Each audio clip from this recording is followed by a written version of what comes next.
Hello, good morning mga idol.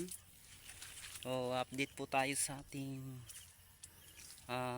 farm ng ating sili ngayon sa gitna ng matinding ulan. How many this almost 1 week ang ating malakas na ulan or mahagupit sa ating bansa.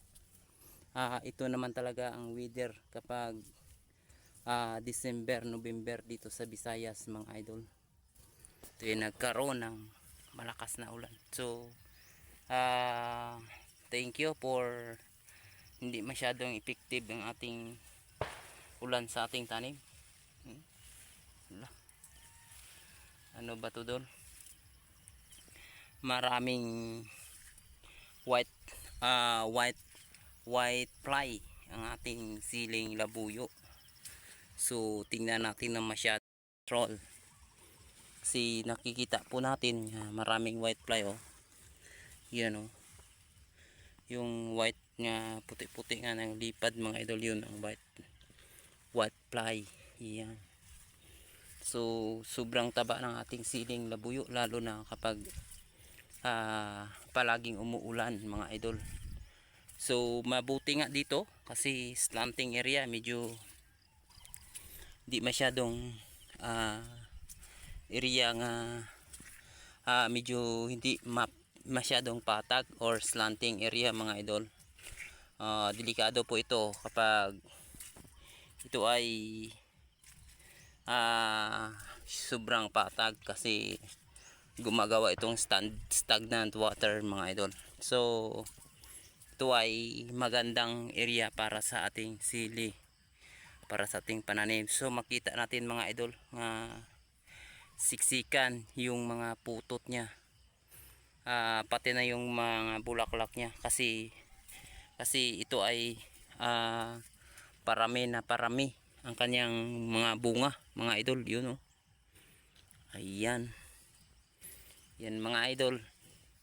So noong kahapon ay konti lang atin na timbang sili, kasi konti lang yung hinog niya. Pero iwan lang natin sa sunod na linggo, baka magkaroon na po ng maraming hinog naman. Tingnan natin mga idol, marami na nga hinog mga idol. Kakapitas lang po ito, pero makita natin na mayroon na mga mula-pula ang gitna nating mga sili.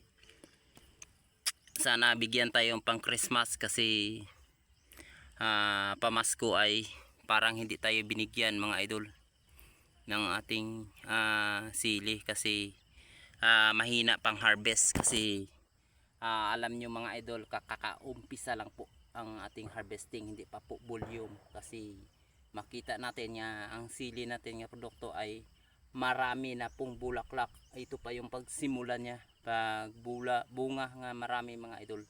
So shout out dyan sa mga farmer ng siling labuyo, magandang araw sa inyo. Ito po yung produkto natin na inaasahan ng ating hanap buhay ng ating pamilya mga idol. So mahirap tayo ngayon sa ating December or pang New Year, dahil ito ay humina pang ating produktong sili, ay lalo na sa tag-ulan ngayon mga idol. Ay tingnan nyo po, lalong gumaganda yung tubo niya, pero hindi pa nga ito nag-volume ng bunga, kasi mula lang po mga idol. Maraming mga putot at saka bulaklak. Sigurado sinik yun lahat mga idol. Ganyan talaga ang mga forma lahat mga idol kapag gumaganda ang ating mga tanim. Sa sunod na bulan makita guro natin puro na bunga to. Lahat ay mga bunga na to mga idol, makita natin dito. So hindi nga kami mag-spray kasi malaki talaga ng aming gamit ng pang-spray. Bawat linggo ay pumapalo, spray pa lang yan mga idol, chemical pa lang yan, pumapalo ng 7,000 per weeks kung every 3 days tayo mag-spray. So ngayon ay gagawin namin ay mag-control kami mga idol. So magkaroon ito ng magkauod pero hindi naman masyado. Okay lang yung mga idol kasi tugas naman to, or medyo may kagulangan na pong dahon niya. Pwede na po ito mga idol, mag-control tayo. Kasi wala tayong income, wala tayong ibubuga dito mga idol. So ayun, alam naman natin ang hirap ng buhay ngayon, ang hirap kumita ng pera lalo dito sa farm pag hindi pa tayo naka-harvest ng masyado. Ang mahirap talaga mga idol. So ganito nakataba ang aming siling labuyo. So tingnan natin mga idol, ang laki-laki ng daanan pero halos tatakpan niya lahat.